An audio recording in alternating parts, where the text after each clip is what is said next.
Next is second step na ta sa pipeline and opportunities. After na ta ni mahuman is diri na ta sa how to add, update, and move opportunities across your sales pipeline in Shopify sa account.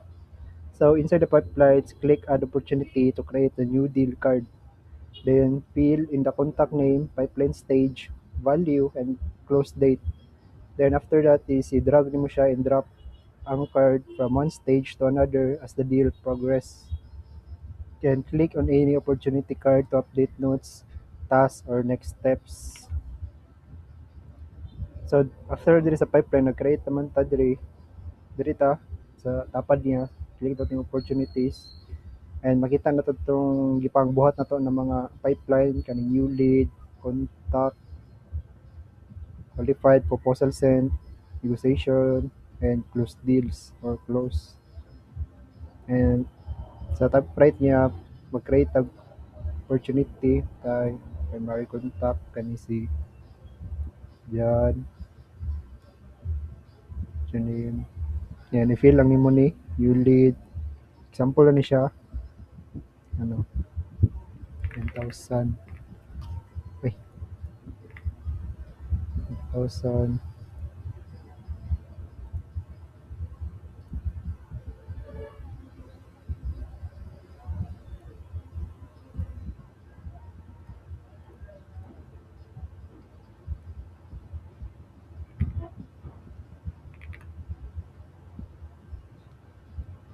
Then, create. Pag after ni mo fill, pwede na ka mag-create. Then, ay magawa successfully create. Then, if wala pa kayo gusto i-list, pwede mo siya ma-ilisan. Yan, boarding, pipeline niya, marketing ba. Then, i-update na rin mo.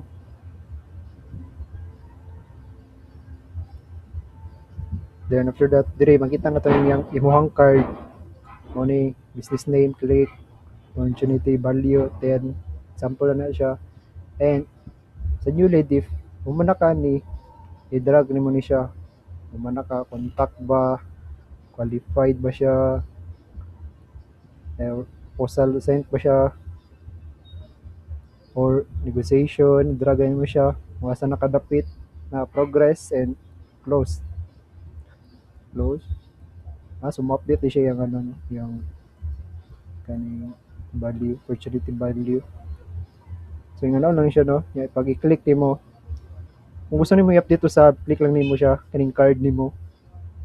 Yan, kung gusto i-list dira, kani i-list ba nimo, na baka i-usab diri, kani warm lead na enter source, update nimo. Ano lang siya, pag kung gusto ka nimo i-update imong card, islito lang nimo siya. And kung asa na ka nga progress mo man, o lost bar 1, ano nimo i-drag. So yung ano lang siya, no?